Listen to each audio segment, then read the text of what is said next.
Il y a des rencontres qui passent et d'autres qui restent. Certaines personnes traversent la vie d'une femme comme une brise légère, d'autres s'y inscrivent comme une empreinte indélébile. Pas parce qu'elles étaient parfaites, pas parce qu'elles étaient spectaculaires, mais parce qu'elles ont touché quelque chose de profond, de silencieux, d'intime. Ce n'est pas le bruit qui marque, c'est la résonance. Ce n'est pas l'intensité du moment, c'est la qualité du lien. Et derrière ces liens qui laissent une trace durable, il existe des lois invisibles, des mécanismes psychologiques et émotionnels que les stoïciens, il y a 2000 ans, avaient déjà compris. Ils savaient que l'âme humaine ne se souvient pas de ce qu'on lui a montré, mais de ce qu'on lui a fait ressentir. Ils savaient que l'attachement ne naît pas de la démonstration, mais de la sécurité, que l'amour, l'admiration, la fascination ne se construisent pas dans l'excès, mais dans la cohérence. Marc Aurèle écrivait en substance que l'homme qui se gouverne lui-même devient un refuge pour les autres. Et c'est exactement de cela qu'il s'agit ici. Être un refuge, être un point stable dans un monde instable, être cette présence qui, même absente, continue d'exister dans l'esprit et dans le cœur. Quand une femme repense aux connexions qui l'ont marquée à vie, elle ne repense pas seulement à des gestes, à des mots, à des souvenirs. Elle repense à une sensation globale, une manière d'être regardée, une manière d'être écoutée, une manière d'être comprise sans avoir besoin de tout expliquer. Épictète disait que nous ne sommes pas troublés par les choses, mais par le jugement que nous portons sur elles. Et une connexion profonde change justement ce jugement. Elle transforme la perception qu'une femme a d'elle-même, des autres, du monde. Elle élève son standard intérieur. Elle redéfinit ce qu'elle considère comme normal, acceptable, désirable. La première connexion qui marque à vie est celle avec une présence calme. Une présence qui ne cherche pas à prendre, mais à comprendre. Une présence qui ne cherche pas à impressionner, mais à être. Dans un monde saturé de bruit, de performance, de démonstration, la tranquillité intérieure devient magnétique. Sénèque expliquait que la vraie force ne se montre pas, elle se ressent. Elle se manifeste dans la lenteur maîtrisée, dans la parole mesurée, dans la capacité à rester stable quand tout vacille. Imagine une femme qui traverse une période de doute, de fatigue émotionnelle, peut-être même de désillusion. Elle parle, elle se confie, elle expose ses peurs, ses contradictions. En face d'elle, un homme ne cherche pas à corriger, ni à sauver, ni à donner des solutions précipitées. Il écoute, vraiment, il ne fuit pas le silence. Il ne comble pas chaque espace par des mots inutiles. Il laisse ses émotions exister sans les juger. Et dans cette écoute, elle ressent quelque chose de rare, la permission d'être elle-même, sans masque, sans défense. Ce type de connexion crée un ancrage. Le cerveau associe cette personne à un état de sécurité, de détente, de clarté. Même des années plus tard, il suffit d'un souvenir, d'une voix similaire, d'une situation comparable pour que cette sensation remonte.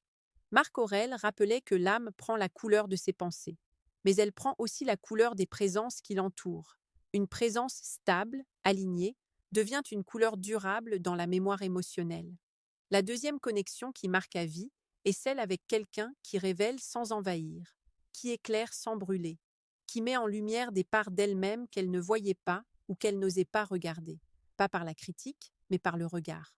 Pas par la pression, mais par la confiance. Épictète enseignait que le sage ne force pas les autres à changer, il les amène à se voir clairement. Et cette clarté est parfois plus bouleversante que n'importe quelle déclaration. Quand une femme se sent vue dans sa complexité, dans ses forces comme dans ses failles, sans être réduite à un rôle, à une image, à une fonction, quelque chose s'imprime profondément. Elle se sent reconnue dans son essence, pas seulement dans son apparence ou son utilité émotionnelle. Ce type de connexion crée un miroir, et ce miroir, même lorsqu'il disparaît, continue d'exister à l'intérieur. La troisième connexion, celle qui scelle souvent les deux premières, est celle avec une verticalité morale, une cohérence entre les paroles et les actes, une fidélité à des principes. Sénèque disait que la plus grande preuve d'amour que l'on puisse offrir au monde, c'est d'être un exemple vivant de ce que l'on prêche. Une femme peut oublier des promesses, mais elle n'oublie jamais une intégrité constante. Elle n'oublie jamais quelqu'un qui, même dans la difficulté, reste fidèle à lui-même. Ce qui marque à vie, ce n'est pas la séduction tapageuse, ni les grandes scènes dramatiques, ni les montagnes russes émotionnelles. C'est la constance, c'est la justesse, C'est la sensation d'avoir croisé quelqu'un qui, l'espace d'un temps, a incarné une version plus stable, plus lucide, plus profonde de l'humanité. Et c'est ici que le stoïcisme rejoint la psychologie moderne. Le cerveau associe les émotions les plus intenses, non pas aux événements, mais aux personnes qui étaient présentes lorsque ces émotions ont été vécues. Si une femme traverse un moment de transformation intérieure, de prise de conscience, de guérison, et qu'un homme est là, calme, solide, respectueux, sa figure devient liée à ce tournant. Même si les chemins se séparent, l'empreinte demeure. Ce n'est pas une question de technique, c'est une question d'être, de posture intérieure, de rapport au monde. Marc Aurèle insistait sur le fait que l'on influence plus par ce que l'on est que par ce que l'on dit. Et une connexion qui marque à vie naît toujours de cette influence silencieuse. Ce type de présence ne se fabrique pas, elle se cultive. Elle est le résultat d'un travail intérieur, d'une discipline émotionnelle, d'une capacité à ne pas être esclave de ses propres tempêtes. Une femme ressent immédiatement quand un homme agit par manque, par peur de perdre, par besoin d'être validé. Et elle ressent tout aussi clairement quand un homme agit depuis un centre stable, depuis une abondance intérieure. Les stoïciens appelaient cela l'ataraxie, cet état de paix profonde qui ne dépend pas des circonstances extérieures. Aujourd'hui, la psychologie parlerait de régulation émotionnelle et de sécurité intérieure. Les mots changent, la réalité reste la même. Quand une femme se connecte à quelqu'un qui ne cherche pas à la posséder, mais à la rencontrer, quelque chose de rare se produit. Elle n'a plus l'impression d'être un enjeu, un trophée, un moyen de combler un vide. Elle se sent choisie, mais pas utilisée, présente, mais pas enfermée. Cette liberté ressentie à l'intérieur d'un lien crée un paradoxe puissant. Plus elle se sent libre, plus l'attachement devient profond. Sénèque disait que rien n'est plus attirant qu'un esprit qui n'a pas besoin de chaînes pour rester. Il y a aussi cette dimension du temps. Les connexions qui marquent ta vie ne sont pas toujours les plus longues, mais elles sont presque toujours celles où le temps semblait différent, où les conversations pouvaient durer des heures sans fatigue, où les silences n'étaient pas gênants, mais pleins, où l'on avait l'impression d'être exactement à sa place. Ce sentiment ne vient pas de la compatibilité superficielle, mais de l'alignement intérieur. Deux personnes peuvent aimer les mêmes choses et ne jamais créer de connexion profonde. Et deux personnes très différentes peuvent se marquer à jamais si leurs valeurs, leur manière de ressentir, leur rapport à la vérité résonnent. Épictète enseignait que l'on reconnaît un esprit libre à sa capacité à ne pas se trahir pour plaire. Lorsqu'une femme rencontre un homme qui ne se déforme pas pour être aimé, mais qui reste fidèle à lui-même tout en étant ouvert, elle perçoit une forme de solidité rare. Cette solidité devient un repère.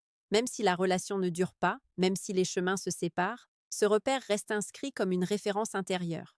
Elle se surprendra, plus tard, à comparer inconsciemment les autres à cette sensation de justesse qu'elle a connue. Il y a également la question de la parole. Pas la parole abondante, pas la parole séductrice, mais la parole vraie. Celle qui ne cherche pas à manipuler, à enjoliver, à promettre pour obtenir. Marc Aurèle rappelait que l'homme droit parle comme il pense et agit comme il parle. Quand une femme fait l'expérience d'une communication claire, respectueuse, profonde, elle découvre un niveau de connexion qui dépasse le jeu, la stratégie, le flou émotionnel. Elle découvre ce que c'est que d'être en relation avec quelqu'un qui n'a pas besoin de créer du mystère artificiel parce qu'il est déjà enraciné dans sa propre cohérence. Cette cohérence crée de la confiance, et la confiance est l'un des piliers les plus puissants de l'attachement durable. Le cerveau associe la confiance à la survie, à la sécurité, à la possibilité de se détendre. Dans un lien où elle n'a pas besoin de se protéger constamment, où elle peut baisser la garde sans se sentir vulnérable, une femme dépose une partie d'elle-même. Et ce dépôt émotionnel laisse une trace. Même si elle reprend ses affaires et s'en va, l'empreinte du lieu où elle s'est sentie en sécurité reste. Les stoïciens parlaient souvent de la différence entre ce qui dépend de nous et ce qui ne dépend pas de nous. Appliqué aux relations, cela signifie qu'une connexion profonde ne cherche pas à contrôler l'autre, mais à se maîtriser soi-même.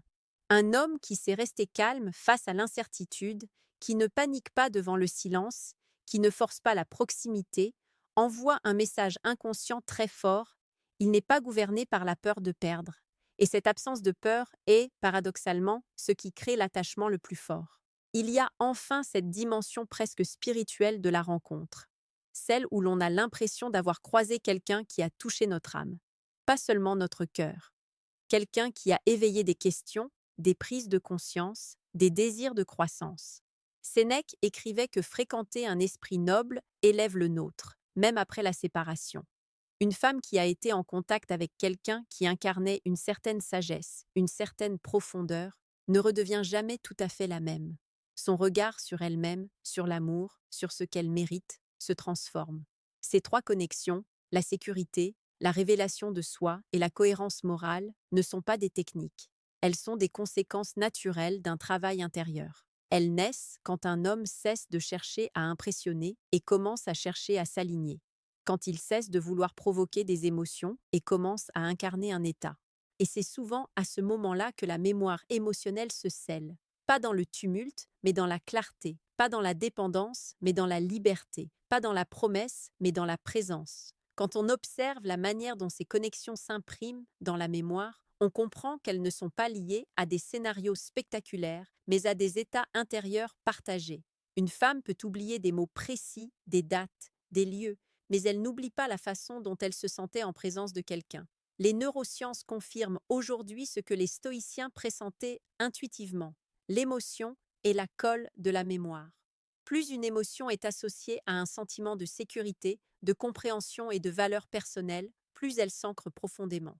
Il y a des hommes qui laissent derrière eux des souvenirs bruyants, chargés de tensions, de conflits, d'excès, et il y a ceux qui laissent une trace silencieuse, mais stable, presque paisible.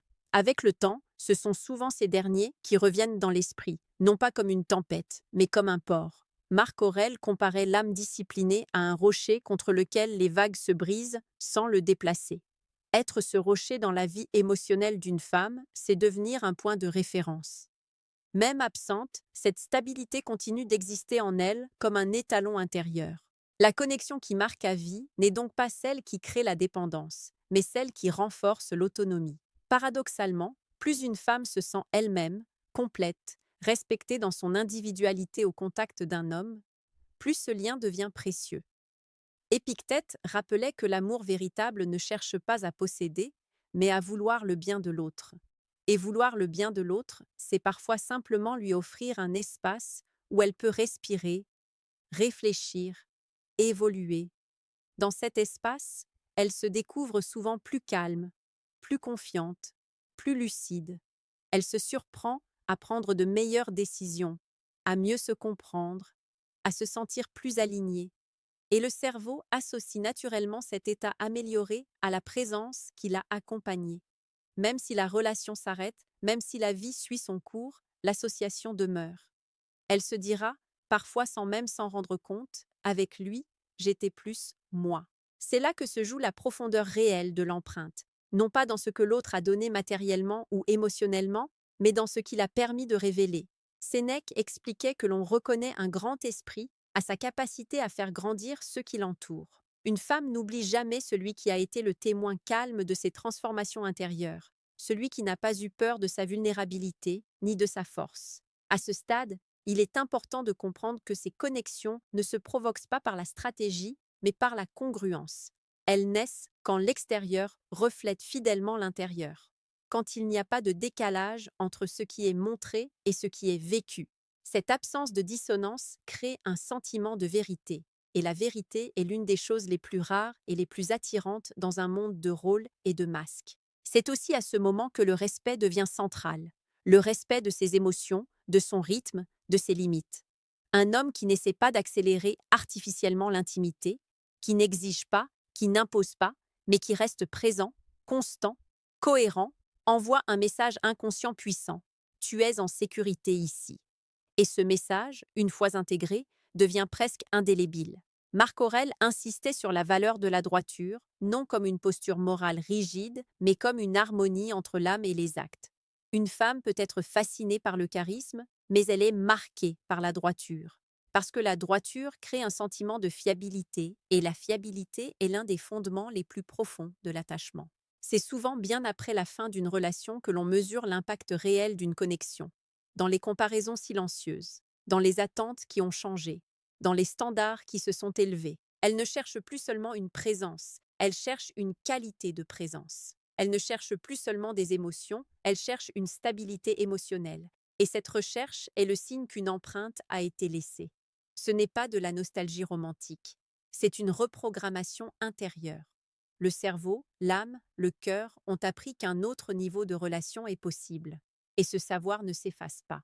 À mesure que cette compréhension s'installe, on réalise que marquer une femme à vie n'a rien à voir avec la domination émotionnelle ou la rareté artificielle. Cela a tout à voir avec la qualité d'être, avec la manière d'habiter le silence, d'assumer ses choix, de rester stable quand l'émotion monte. Les stoïciens n'auraient jamais parlé de séduction au sens moderne du terme, mais ils parlaient sans cesse de caractère, de vertu, de maîtrise de soi. Et ce sont précisément ces qualités qui, traduites dans la relation, créent des connexions durables. Une femme est profondément touchée lorsqu'elle sent qu'un homme n'est pas gouverné par ses pulsions, par ses insécurités, par ses peurs d'abandon. Quand elle perçoit qu'il peut aimer sans se perdre, désirer sans s'attacher maladivement, être proche sans devenir dépendant. Cette autonomie émotionnelle crée une attraction particulière, parce qu'elle évoque la maturité, la solidité, la fiabilité. Sénèque disait que l'homme véritablement libre est celui qui se suffit à lui-même tout en étant capable d'aimer sincèrement. Cette liberté intérieure est ressentie comme une force tranquille. Dans une relation, cette force se manifeste par la capacité à rester juste, même quand les émotions sont fortes, à ne pas manipuler, même quand on pourrait, à ne pas jouer, même quand le jeu serait avantageux.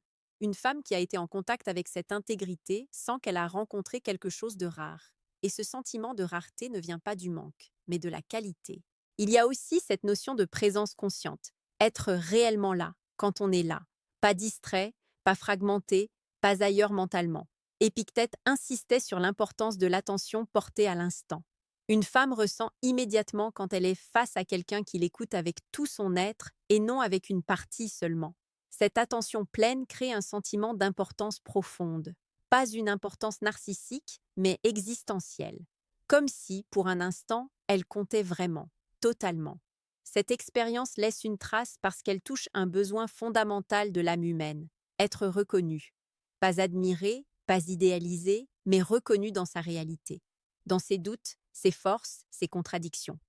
Quand cette reconnaissance est offerte sans jugement, sans tentative de contrôle, elle devient un point de référence intérieur. Marc Aurèle écrivait que l'on doit agir envers les autres comme si l'on était destiné à vivre longtemps avec eux dans la même cité. Cela implique respect, patience, compréhension. Appliqué à la relation, cela crée un climat où l'on se sent accueilli plutôt qu'évalué. Et ce climat est extrêmement marquant parce qu'il est rare. À ce stade, on comprend que les trois connexions qui marquent ta vie ne sont pas séparées, mais intimement liées. La sécurité émotionnelle, la révélation de soi et la cohérence morale se nourrissent mutuellement. Ensemble, elles forment un espace dans lequel une femme peut déposer ses défenses, respirer, se découvrir, évoluer. Et cet espace, une fois expérimenté, devient une empreinte intérieure. Même lorsque la relation s'arrête, même lorsque la distance s'installe, cet espace continue d'exister dans sa mémoire affective.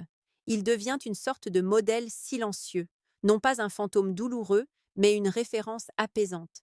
Quelque chose qui dit, en profondeur, voilà ce que peut être une connexion vraie. Et c'est souvent à ce moment-là, bien après les émotions brutes, que la gratitude apparaît. La gratitude d'avoir croisé quelqu'un qui, l'espace d'un temps, a incarné cette stabilité, cette clarté, cette présence. Sénèque rappelait que certaines rencontres ne sont pas faites pour durer, mais pour nous transformer.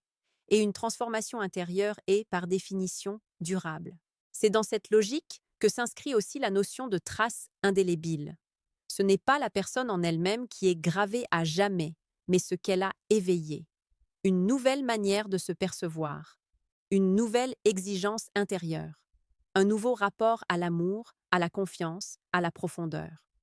Cette exigence intérieure devient alors un guide silencieux. Elle influence les choix futurs, les limites posées, la manière de se donner, la manière de se protéger. Une femme qui a connu une connexion fondée sur la stabilité, la reconnaissance et la cohérence ne se satisfait plus longtemps de relations superficielles ou chaotiques. Quelque chose en elle sait. Et ce savoir ne s'efface pas. Marc Aurèle parlait de cette empreinte laissée par les expériences nobles, qui façonnent l'âme comme le vent façonne la pierre, lentement mais durablement.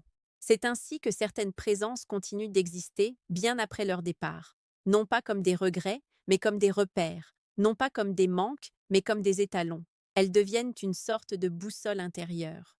Quand une situation nouvelle se présente, quand une relation commence, quand une émotion surgit, Une partie d'elle compare inconsciemment à ce qu'elle a déjà ressenti dans cet espace de vérité et de calme. Et si cela ne résonne pas, elle le sent. Si cela sonne faux, elle le perçoit. Épictète disait que l'âme entraînée reconnaît naturellement ce qui est conforme à sa nature. Après une connexion profonde, la nature intérieure a changé. Elle s'est affinée. Elle est devenue plus exigeante, non par orgueil, mais par lucidité. Ce n'est plus la peur d'être seule qui guide, mais le désir de cohérence. Ce n'est plus la recherche d'intensité qui domine, mais la recherche de justesse. Et c'est peut-être là la plus grande marque que l'on puisse laisser dans la vie d'une femme. Non pas être celui qu'elle ne peut oublier, mais être celui grâce à qui elle ne s'oublie plus, celui auprès duquel elle a senti qu'elle pouvait être entière, calme et passionnée, forte et vulnérable, indépendante et connectée. Sénèque rappelait que le véritable lien élève les deux âmes, même s'il est temporaire. À ce stade du chemin, il devient clair que la séduction authentique n'est pas une accumulation de techniques, mais une conséquence naturelle d'un état intérieur maîtrisé. Elle naît de la clarté, de la présence, de la discipline émotionnelle. Elle naît de la capacité à être stable dans un monde instable, vrai dans un monde de masques, cohérent dans un monde de contradictions. C'est précisément pour cette raison que les principes stoïciens appliqués à la relation ont une puissance si particulière. Ils ne cherchent pas à provoquer l'attachement, mais à incarner une qualité d'être qui rend l'attachement presque inévitable. Non par manipulation, mais par résonance. Et à ce moment précis, quand on comprend que tout commence par le travail sur soi, par la maîtrise de ses réactions, par l'alignement entre ses valeurs et ses actes, une question naturelle se pose. Suis-je en train de devenir ce type de présence? Suis-je en train de construire en moi cette stabilité, cette clarté, cette force tranquille qui, un jour, pourra offrir à quelqu'un cet espace rare où l'âme se repose? Si ce genre de réflexion te parle, si tu ressens que ce chemin intérieur t'attire, alors il est important de t'entourer de contenus qui nourrissent cette profondeur. D'ailleurs, pense à t'abonner, car ce que nous explorons ici ne fait que commencer, et chaque vidéo est une nouvelle pierre posée sur ce chemin de maîtrise de soi et de compréhension des relations. Petite parenthèse, les amis, j'ai créé un manuel complet sur la séduction stoïque. Il t'apprend comment parler avec maîtrise pour créer une vraie attraction. Le lien est en première ligne de la description. Cette pub sera une seule fois dans toute la vidéo et surtout à presque à la fin de la vidéo. On continue. Revenons à l'essentiel. Les 3 connexions qui marquent une femme à vie ne sont pas des événements, mais des états. L'état de sécurité qui apaise, l'état de reconnaissance qui révèle, l'état de cohérence qui inspire. Lorsqu'un homme incarne ces 3 dimensions, il ne force rien, il ne retient rien. Il laisse simplement une empreinte, parce qu'il a été, l'espace d'un temps, un point d'équilibre dans le parcours émotionnel de quelqu'un. Marc Aurèle écrivait que ce qui est beau dans l'âme laisse une trace plus durable que ce qui est beau dans la forme. Et c'est exactement cela. La beauté du caractère, la noblesse de l'intention, la justesse de la présence. Voilà ce qui reste. Voilà ce qui marque. Voilà ce qui traverse le temps, même lorsque les visages changent et que les chemins se séparent. Au fond, il ne s'agit pas de chercher à être inoubliable. Il s'agit de chercher à être vrai, stable, aligné. L'empreinte viendra d'elle-même, comme une conséquence naturelle d'une âme qui a appris à se tenir droite, calme et consciente au milieu des tempêtes humaines.